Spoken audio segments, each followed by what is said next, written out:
two things. First of all, the answer to the three questions that Daniel posed are no, yes, and no. Having said that, if you want to go get another cup of coffee, I suppose you can. If you want the longer version of the answer, then feel free to stay around. I want to start. A couple of presenters started with an activity, and I thought that was really great, and so I want to do that in this case. What I want you all to do is to get out your iPads, your smartphones, your laptops, whatever, and check your email.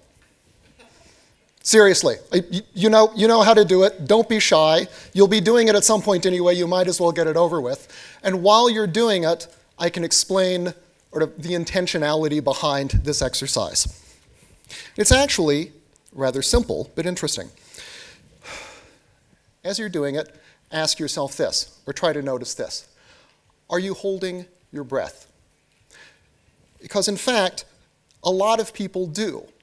Almost everybody, it seems, holds their breath when they check their mail, but almost nobody realizes it. And this is a relatively small thing, but every time you do it, and think about the number of times you hit that, open that program or hit that refresh button every day. Every time you do that, your CO2 levels go up in your bloodstream.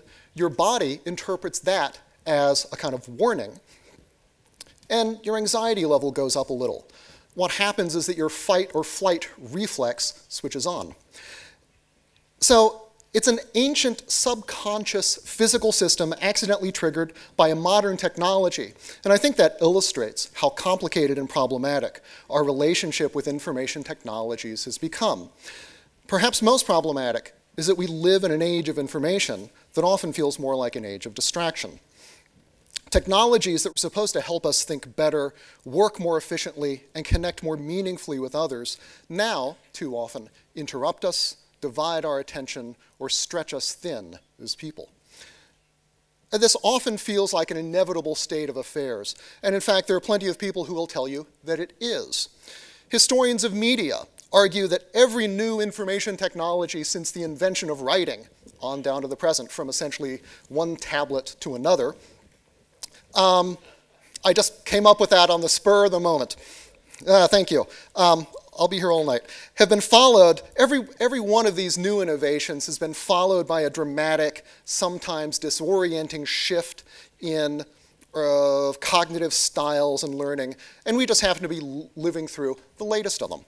More recently, neuroscientific explanations for our addiction to technology have started to become popular. We learn to crave the dopamine shot, we are told, that comes when a new text message arrives on our smartphones. But I want to argue today that this condition of perpetual distraction is not inevitable. Technologies often seem to be rational, efficient products of impersonal historical processes, and as such, they do a great job of hiding space for contingency and choice in human agency, but they can never destroy it entirely. And I want to bring that space back to the surface of our relationship with information technologies. And I want you to see that by thinking about your mind and how it interacts with your devices and the web, by understanding how information technologies change the way we think about ourselves, and by applying some very old practices to what seems like a very modern problem, you can retake control of your digital world and expand your attention, your ability to focus, and your creativity. And I call this approach contemplative computing, which sounds like a sort of oxymoron or a contradiction. And in today's world, unfortunately, it often is, but it doesn't have to be. Now, contemplative computing differs from other things like cloud computing or ubiquitous computing, which essentially describe kind of technological states that can happen once you get certain sort of technical benchmarks surpassed. Contemplative computing, in contrast, is not something that you can consume or build. It's something that you do. And I'll highlight four big ideas, four big things that help you do it. And the first big idea is that our relationships with information technologies are incredibly deep and express fundamental human capabilities. Now, Andy Clark, who's a philosopher and cognitive scientist at Edinburgh University, argues, as he put it in one of his books, that we are natural-born cyborgs. We're forever seeking to extend our minds and our senses through technology. This is so, continues Clark, because the mind is not something that's confined to the brain or even to the body. It's more useful to think of ourselves as having extended minds that are made up of a network of brain, senses, body, and objects, a network around which different cognitive functions can migrate, can be shared, or be relocated and outsourced. As one quick example, if you're like me, you probably haven't memorized a phone number in several years. My phone does a much better job of remembering phone numbers and remembering how to call them from different countries than I ever could. Now, the extended mind model is valuable, I think, even if you can argue philosophically that it may not be correct, because it helps us see what's at stake when our relationships with technologies go bad. Today's information technologies, I contend, cause us pain less because they're supplanting our normal cognitive abilities, as, let's say, Nicholas Carr recently argued in his book, The Shallows. These, in fact, have always been flexible, and it's not entirely obvious that offloading some kinds of cognitive functions, memory for phone numbers and email, for example, email addresses, for example, is always necessarily a bad thing. The problem, I would say, is that today's information technologies are often poorly designed and thoughtlessly used. They're like unreliable prosthetics that we have to depend on, but we can't quite control or completely trust. This also highlights the limitations of things like the digital Sabbath movement, which encourages unplugging from the internet on a weekly or a monthly basis. And I think that this kind of vacation can be a good thing, but ultimately, it's just a break from the problem. It's not a permanent solution. But we need those breaks, we tell ourselves, because our high-tech world, in which contemplative spaces are melting as quickly as tropical forests or polar ice caps, where work and life are becoming more frantic, and where technologies grow more demanding and irresistible, present unique challenges. But here's the second big idea. Humans have always had to deal with distraction and lack of focus, always. And for thousands of years, we've been cultivating techniques that effectively address them. Buddhism, Zen, many other contemplative practices have all evolved to tame what Indian teachers call the monkey mind, which is the distractible, chattering, undisciplined mind that can't focus, that can't sit still, and can't get anything achieved. That may sound depressingly familiar. Contemplative practices seem to have emerged about 3 millennia ago. In the last 3 decades, neuroscientists, psychologists, therapists have all observed that contemplative practices can help restore cognitive abilities, things like memory, attention, and focus, that are lost in physical injury, post-traumatic stress, or chronic illness. Now, what this suggests is that contemplative practices don't just offer a way to settle the monkey mind. They can help us regain control of the extended mind as well. This brings us to our third idea, that in order to change your extended mind, you must first understand how the digital world tries to change you. You have to look closely at how you interact with information technologies and how you think about those interactions. Now, yesterday, Adam talked about how technology can encode or erode human values. And since the Victorian era, at least, interactions with information and communications technologies, with the outer reaches of our extended minds, have influenced our mental models about technology, about work, and most of all, and most subtly, about ourselves. Now, these models often carry unexamined and damaging assumptions. Let's take but one example. We normally equate intelligence with speed. In English, we say that someone is a quick study or a fast learner.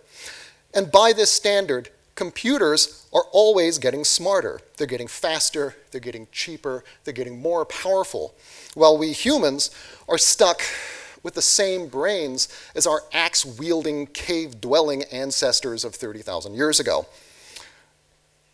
But this comparison obscures the fact that even though we use similar terms for them, computer and human intelligence are really very different things.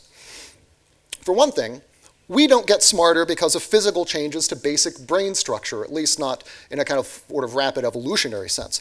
From the Neolithic period on, cognitive archaeologists are beginning to argue, cultural evolution and increasing intelligence have been driven by increasingly complicated interactions with our material environments. Someone reading along. Our experiences with computers have recalibrated our ideas about human intelligence and led us to value computer-like qualities as efficiency, speed, and productivity over more human qualities like creativity, deliberation, and thoroughness. But knowing about these kinds of effects is the first step to resisting them. And the fourth big idea is that you can redesign your extended mind. So how do you go about doing that? One thing to do is to self-experiment. A self-experimentation is just what it sounds like. It's a systematic observation of your own physical or physiological reactions to specific interventions. Self-experimentation was sort of very big in early modern science. It fell out of favor in the 19th century, and it's beginning to make something of a comeback. A few years ago, a Nobel Prize was awarded to two people who discovered the bacterial origins of gastric ulcers by experimenting on themselves. Now, self-experimentation bears a family resemblance to the DIY movement that Jonathan talked about yesterday. And meditation is an especially powerful kind of self-experimentation. One biographer of the Buddha even wrote that he treated himself as a laboratory in which he conducted experiments on the mind. But you can also self-experiment with different ways of using information technologies or workflows. Indeed, this kind of self-experimentation, this is a picture from the Maker Faire. I put these up because as a parent, it is my obligation to embarrass my children on a regular basis in public. This kind of self-experimentation generates long-term data series that are unique and cannot be gathered by traditional user studies or focus groups. A lot of user research sort of looks at people for hours or maybe days, rather than every day for years and years. Self-experimentation is also a reminder that only you have the knowledge and ability to redesign your extended mind. Likewise, it's good to tinker with devices and practices and see how they can be improved to work better with you. This is my other kid.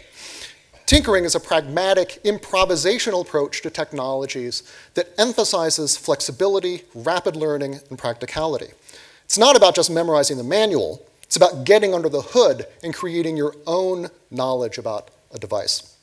This gives tinkering a kind of playful, engaging aspect that some people describe in a nice little coincidence for our purposes as Zen-like. Now, self-experimentation and tinkering are complementary strategies. Self-experimentation starts with you, with the core of your extended mind, and works outward. Tinkering starts with the technologies, with the edges of your extended mind, and works back. Now, over time doing this, you may notice details of technology use that you hadn't before, like holding your breath when you check email. You'll come to understand where they come from. And you experiment with solutions to them that work best for you. You'll also get better at figuring out how to adapt new devices to suit your own life, not by following abstract ideas about becoming more productive or more efficient, but by shaping devices to fit you. Distractions actually start to become less appealing as the inherent pleasures of attention, of being able to focus your mind where you want, replace it. I also get to embarrass my children's friends. And in the course of becoming more contemplative about technology, you become more contemplative while using technology. Developing a contemplative approach to computing is not easy or fast. It requires unlearning some old habits and ways of thinking, as well as learning new ones.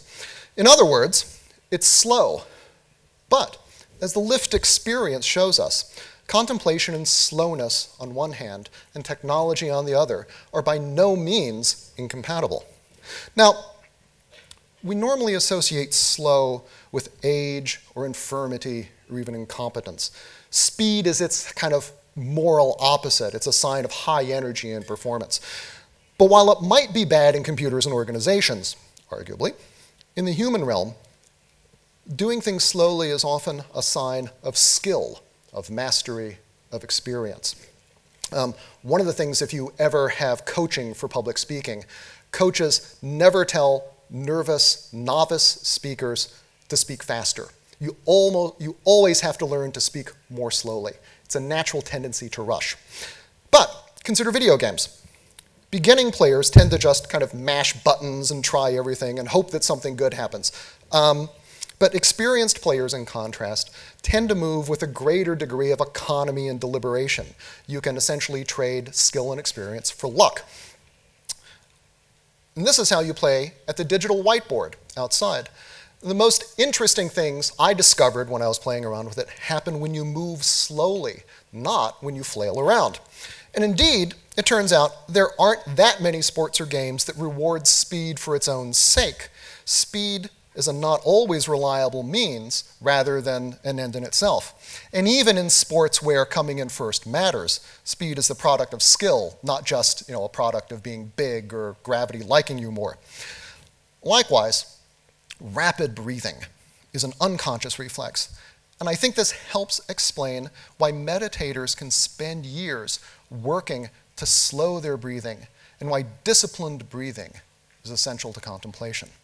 It is embodied contemplation at a really pretty basic level. And a system like Breathe in Colors can be helpful by providing feedback and rewarding slow, steady breaths in a way that I think is supportive but unobtrusive.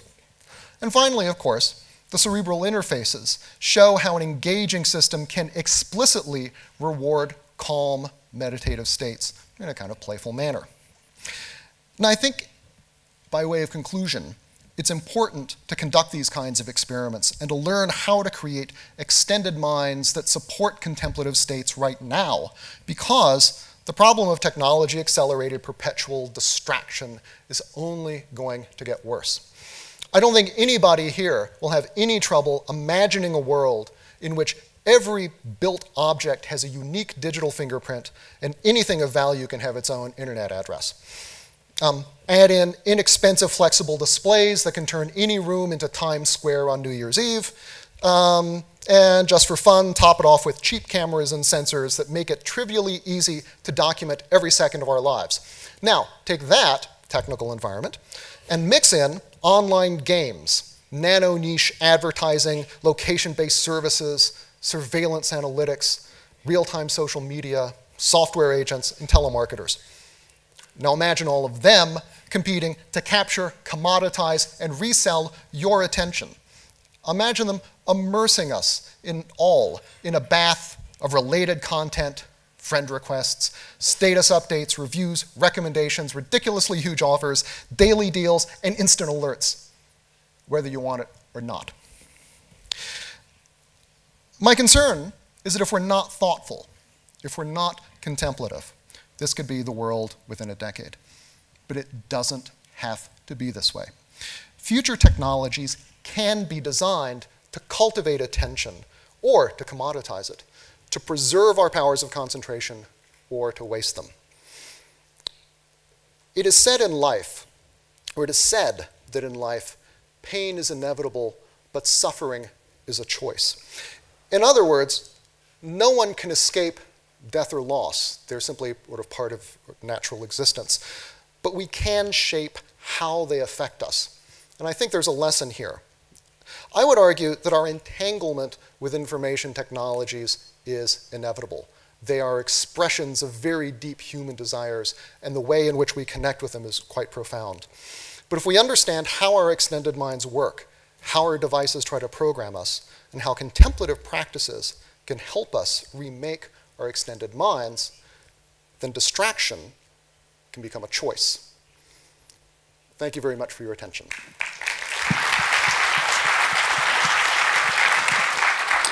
Thank you so much, Alex. I have one question that came, sure.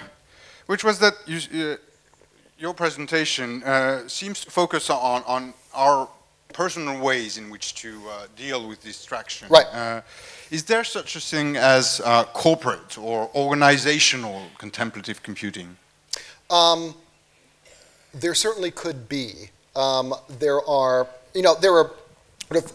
people like, let's say, MIT professor Peter Senge, and a subset of people in the knowledge management world who argue that such things can be developed.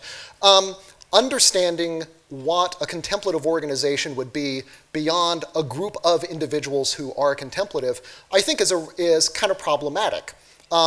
Contemplative organizations, the best ones, are ones that are themselves devoted to promoting contemplation. And I think at this stage, contemplative organization is a bit like collective intelligence. It's a really interesting idea, but I don't think we really know if it actually exists or can. But it's the next thing, I think, to try and figure out. So this is our challenge to you. You think of your organization, turn it into a contemplative organization. Come back to us after you've done that.